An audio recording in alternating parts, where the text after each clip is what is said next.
आंध्र प्रदेश के deputy CM और south के सुपरस्टार पवन कल्याण ने सनातन की रक्षा का ऐलान किया है। इसके लिए बाकायदा एक ब्रिगेड बनाने की भी बात कही है। उन्होंने नरसिंह वाराही ब्रिगेड बनाने की घोषणा कर दी है।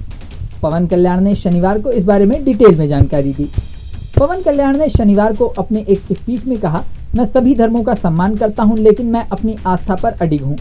जो लोग सोशल मीडिया पर सनातन धर्म की आलोचना करते हैं या इसके बारे में असम्मानजनक बातें करते हैं, उन्हें इसके परिणाम भुगतने होंगे। इसके लिए मैं सनातन धर्म रक्षा के लिए अपनी पार्टी के भीतर नरसिंह वाराही ब्रिगेड नाम से एक समर्पित विंग की स्थापना कर रहा हूं। पवन कल्याण ने स्पष्ट चेतावनी दी कि यदि कोई समूह या व्यक्ति राज्य में किसी धर्म का अपमान करता है तो उनकी पार्टी इसे बर्दाश्त नहीं करेगी। उन्होंने कहा कि हर हिंदू को अपने धर्म के सम्मान के साथ साथ अनुशासन भी सीखना चाहिए। इसके साथ ही उन्होंने आंध्र प्रदेश के एंडोमेंट विभाग से अपील की कि वे उन लोगों के खिलाफ सख्त कदम उठाएं जो अन्य धर्मों का अपमान करने का प्रयास करते हैं। उनका कहना है कि इस तरह के व्यवहार को रोकने के लिए समाज में जागरूकता बढ़ाने की आवश्यकता है। लड्डू विवाद के बाद भी पवन कल्याण ने आक्रोश दिखाया था। तिरुपति मंदिर में लड्डू के घी में पशुओं की चर्बी मिलाने की घटना सामने आने के बाद पवन कल्याण ने काफी गुस्सा जताया था और सनातन धर्म की रक्षा की बात कही थी। इससे पहले भी पवन कल्याण कई बार सनातन धर्म को लेकर ऐसा ही रुख दिखा चुके हैं। अब उन्होंने नरसिंह वाराही ब्रिगेड बनाने की बात कही है।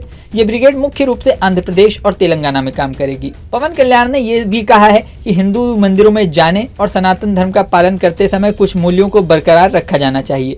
हमें ये समझना होगा कि सनातन धर्म के बिना देश वैसा नहीं रह पाएगा। सनातन न केवल देश के लिए बल्कि दुनिया के लिए एक मार्गदर्शक ज्योति है। साथ ही उन्होंने कहा कि अन्य धर्मों का सम्मान भी किया जाना चाहिए। उन्होंने कहा चर्च और मस्जिद का भी सम्मान उतना ही होगा जितना हिंदू धर्म का। साथ ही अगर कोई सनातन धर्म के खिलाफ कुछ भी करके लोगों की भावनाओं को ठेस पहुंचाता है तो उसे सजा भी मिलेगी। साथ ही उन्होंने कहा कि ये मैं जनसेना की ओर से बोल रहा हूं, न कि एनडीए की ओर से। कई लोगों ने हमसे एक यूथ विंग, कल्चरल विंग आदि रखने के लिए कहा था।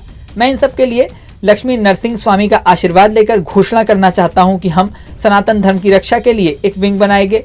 हम नरसिंह वाराही गणम की घोषणा कर रहे हैं, जो सनातन धर्म की रक्षा के लिए जनसेना का ही एक समूह है। पवन कल्याण के बारे में बता दें कि वो तेलुगु की कई फिल्में कर चुके हैं। वो साउथ के सुपरस्टार हैं। साल 2014 में उन्होंने जनसेना पार्टी बनाकर पॉलिटिक्स में एंट्री की थी। इस समय आंध्र प्रदेश के डिप्टी सीएम के पद पर हैं। आंध्र प्रदेश में टीडीपी, जनसेना और बीजेपी की गठबंधन की सरकार है। इस वीडियो में फिलहाल इतना ही, लेकिन जाने से पहले सबसे जरूरी बात, हमारे चैनल न्यूज़ नेशन को आपने अगर सब्सक्राइब नहीं किया है तो सब्सक्राइब कर लें। इसी के साथ स्क्रीन पर दिख रहा बेल आइकन प्रेस कर दें, जिससे हमारे नए नए वीडियोस की नोटिफिकेशन आपको मिलती रहे। मिलते हैं नेक्स्ट वीडियो में, बने रहें न्यूज़ नेशन के साथ।